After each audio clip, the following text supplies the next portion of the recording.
Whipping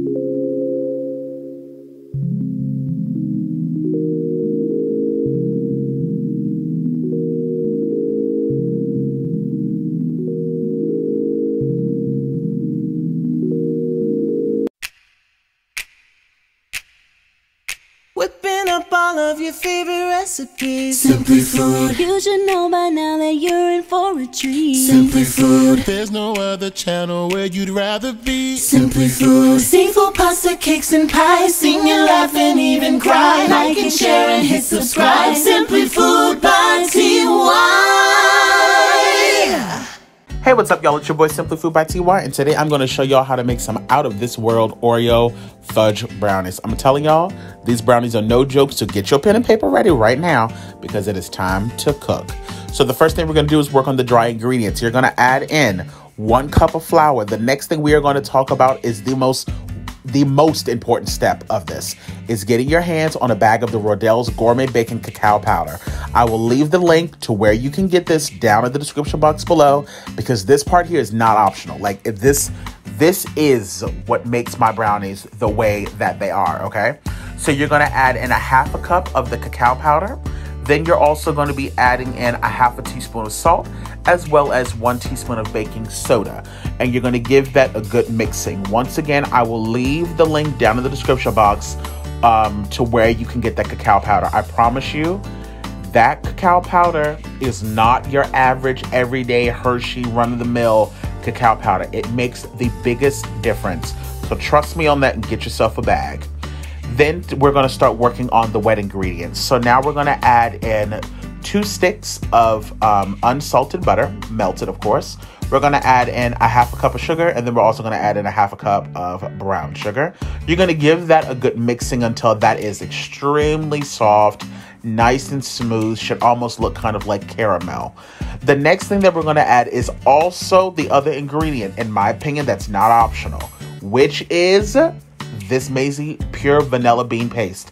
I will also leave the link down in the description box below on how you can get your hands on that. We are adding in 1 teaspoon of that vanilla bean paste.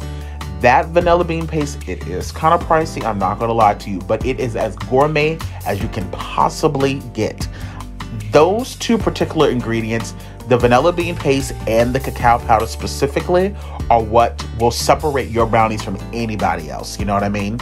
So give that a good mix so that that becomes nice and smooth. And then what we're going to do is we're going to work on the eggs.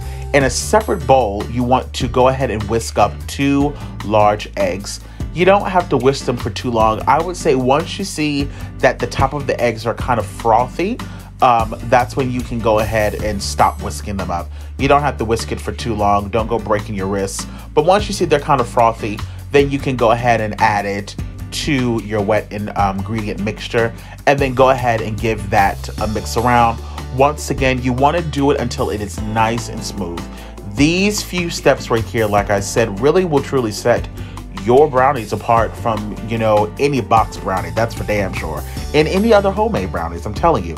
So once that's nice and smooth, like toffee, like caramel, you are good to go. So then what we're going to do is we're going to go ahead and start adding in our dry mixture to the wet mixture.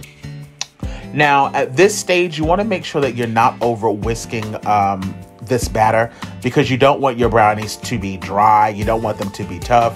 And of course, because you've added flour, you don't want to create too much gluten. So, you know, that's the reason why, you know, once you start to see that it's been mixed thoroughly through, just go ahead and put it down. And the cacao powder, as you will see in a second, is this beautiful, rich, dark color. Baby, I mean, it is everything. Now you're going to add in 1 cup of chocolate chips. Now, this, you can kind of add whatever you would like as far as the chocolate chips. I ended up adding in vegan chocolate chips. That wasn't on purpose. That was just what I had left over. So that's what I used, and they turned out fabulous. So you can use vegan chocolate chips, dark chocolate chips, that's completely fine. Or you can use whatever you have. I would just say make sure you're using a higher quality chocolate chip. You don't want to use really good cacao powder and then add in some nasty, cheap chocolate chips, you know what I'm saying? So what we're doing now, we're spraying down an 8x8 baking dish. At this point, you want to have your oven preheated to 350 degrees. So what I'm doing now is I am adding in, I wouldn't even say half of the batter. I'm adding in just enough so that I can have a layer, because we're then going to put the Oreos in a few seconds. You just want to make sure that this is nice and smooth, and try to spread it out so that it's really to the edge evenly in the entire pan. And like I said, this is an 8x8 baking dish. So once you get that nice and smooth, you can go ahead and start layering in your Oreos. If you're going to be using an 8x8 baking dish like I'm using, at this stage, you'll probably add in anywhere between, I would say, 10 or 11 Oreos. I guess it really just depends on what size pan you're using, but you want to make sure that you have Oreos in every little bit. So if you have to, break them in half like I did so that you can have it all the way across the entire pan. And then you're going to go ahead and go in and you're going to add in the remainder of your brownie batter, and then get that nice and smooth all the way across the top. Be very gentle at this point. You don't want to go sliding around those Oreos that's down below. So be, nice and gentle, but again, try to make sure that you are spreading this out as much as possible. And by spraying this pan down with that Pam non-stick flour spray, it's going to make your life a whole lot easier. Now what we're going to do is we're going to add in some crushed Oreos on the top. And you'll see in a moment once I start adding them, that when you start adding those Oreos, you want to make sure that you are flipping them so that you see the chocolate and so that you see the white. That's important because that's really what's going to give it the Oreo look. You don't want it to be all facing in the same direction. So you want to see the white and black. So once you get those all situated on the top, you are going to bake those in the oven, you guys, at 350 degrees for, I would say, anywhere between 30 to 35 minutes.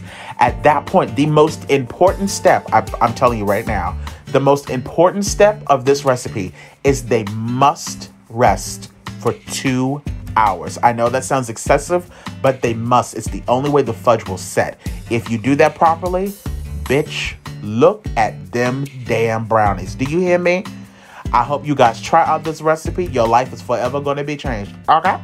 Thank y'all so much for tuning in to Simply Food by TY. I hope you guys enjoyed this video. Give it a thumbs up, subscribe, and I'll see y'all next time. Slaying in the kitchen. Simply Food by TY. We hope that you enjoyed it. Simply Food by TY. If you haven't took the time, make sure you subscribe. Thanks for watching. Thanks for watching. Thanks for watching Simply Food.